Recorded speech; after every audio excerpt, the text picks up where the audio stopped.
And it's not even that it's a bad thing for other things to be made in other countries. Of course not. We want a competition. We want markets. We do not want no trade. Instead, it is when nothing is made in America.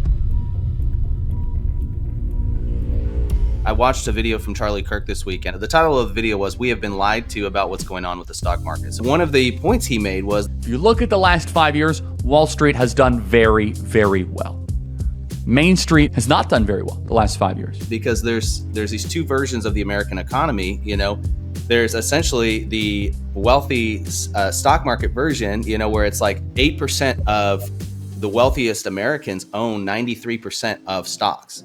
To be fair, 60% of Americans own at least some stock. So over half of Americans are affected when the stock market goes down. But mostly the people that are affected the most are the 8% that own most. The 8%, the wealthiest. Yes, they are the ones that technically lose the most money. And guess what they're doing? Biggest percentage.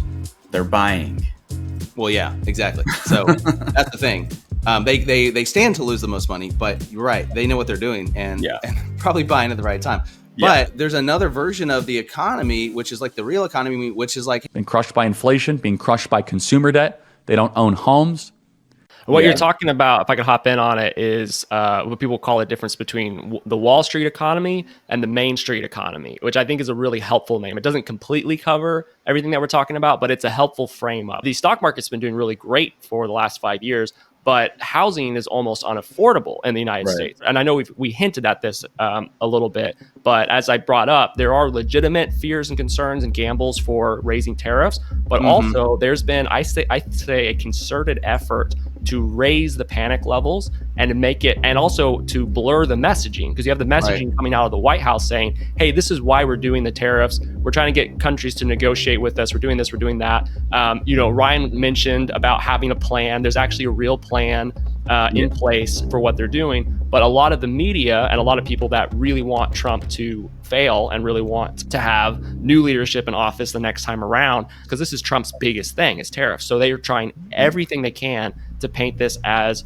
chaos, as absolute mass chaos. And the funny thing about the stock market is it's a little bit of a self-fulfilling prophecy. So if you have enough people saying this is going to be really, really bad, it makes people panic sell, and then it makes the prices go down. But back to just that point though, like the Main Street versus the Wall Street economy, there's a lot of Wall Street kind of economist looking people that are like, oh no, these tariffs are going to be bad because, oh, look at, like, there's a little drop in the stock market. But then you have the Main Street, the average Joe here in the United States being like, our economy is doing worse than it's ever been before. I cannot buy a house. I cannot feed my family. Like the most basic things that need to be corrected and need to be sorted out. Like that is, from my understanding, that's part of what a lot of the tariffs and the renegotiation of these trade deals is kind of about. So free trade is traditionally a great idea because we became an information economy and a consumer economy. The idea was that the third world will make our products for us and that we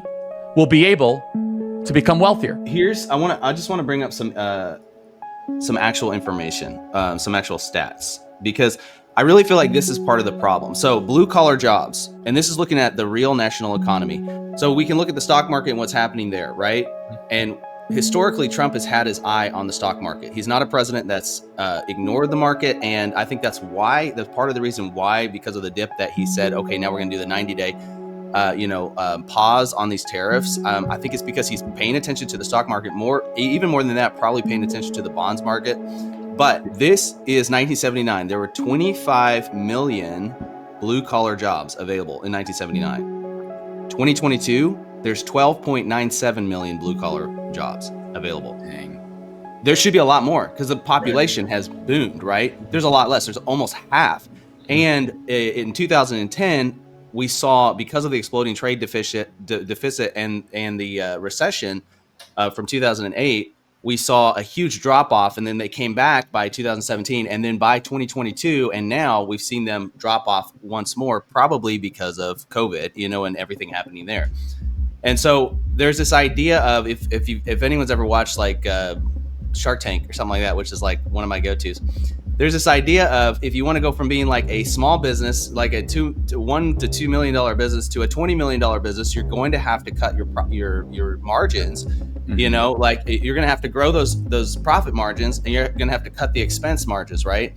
And one of the ways that people have historically done that over the last 50 years in the United States is to send manufacturing overseas. And so we've seen this huge loss in just the availability of blue collar jobs in the United States. Now, there's a lot of other factors playing into that.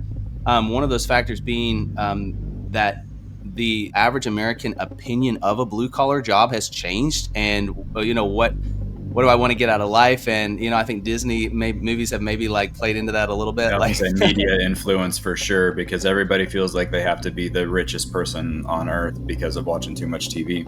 Or and here's the crazy thing, Doug. This is my opinion. This is my personal opinion now. I think we've unfortunately landed ourselves in a pit as Americans where we would rather take a salary cut and have a fancy job where I sit behind a desk or manage somebody than just work hard outside and make twice as much money. It's almost like a shame or a stigma when it comes to actual work, and working hard and getting my hands dirty. You're like, oh, well, you work that kind of job. And I honestly believe that some of the things that are happening now with the tariffs are addressing this issue of we need to bring manufacturing back to the United States because we don't have the jobs available we used to have.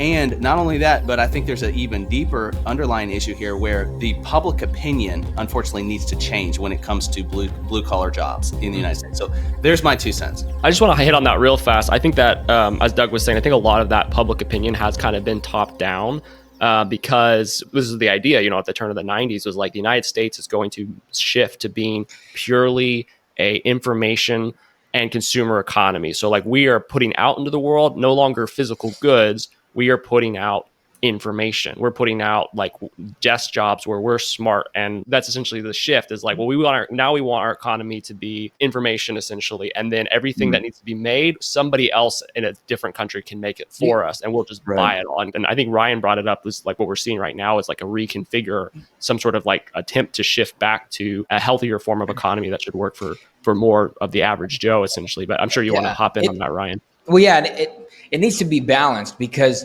I mean, I've worked 20 years in manufacturing and supply chain, like global supply chains and manufacturing and how things have changed over the world. And you can't just snap your fingers and all of a sudden have a manufacturing plant and a new supply chain in a new part of the world. Right. And that's one of the things I did some research on. What are the pros and cons of overseas manufacturing in 2025 right now?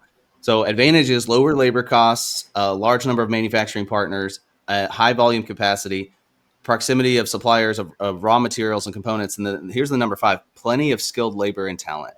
Plenty of skilled labor and talent. So this is what that article said. The availability of skilled manufacturing workers in foreign countries often exceeds what you can find in the U.S. At the start of 2022, the U.S. manufacturing industry had 859,000 open manufacturing jobs. Wow. So, well, part of the problem is we're not manufacturing. The other part of the problem is that people don't want to do the work. Like people don't want the jobs. President Donald Trump has been railing against bad trade deals for the last 30 or 40 years. President Donald Trump, as a businessman, identified trade deficits. And the way trade is supposed to be constituted is we do what we do best and you do what you do best and we will barter. I threw this graphic up because this is a screenshot from a live stream White House press briefing this week on Tuesday. And they just brought up some interesting stats. So the first thing they said was 228,000 jobs have been added by employers just in March. And that's the 4th highest month in private payroll growth in the past 2 years. And then also Trump has already secured, and you see this stat there on the screen, altogether, over $5 trillion in investments secured from foreign governments added to the private sector investments.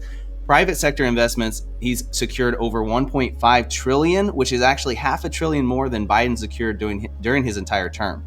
So there's a lot of other ways to look at what's happening to the economy right now. And if we look at some of the positive numbers where we say, okay, there's actually there's a lot of belief around the globe in not specifically what Trump is doing, but I believe in America in general and the strength of the dollar still, even though there's a lot of pushback against the strength of the dollar, but the strength of the American economy, the strength of America in general, and the market here in America. So I think there's this idea of, and obviously we're going to get into maybe China versus the United States in a little bit, but there's this idea that it was a gamble, and it's true. Trump is taking risks, absolutely. Well, yeah. But by doing the whole tariff thing, but I think he's betting on some things that still are very strong when it comes to sentiment about the United States, and obviously, Yeah. I mean, we see that with just out of 20 countries that were given tariffs, we see immediately 17 of them said, okay, we're going to come to the table and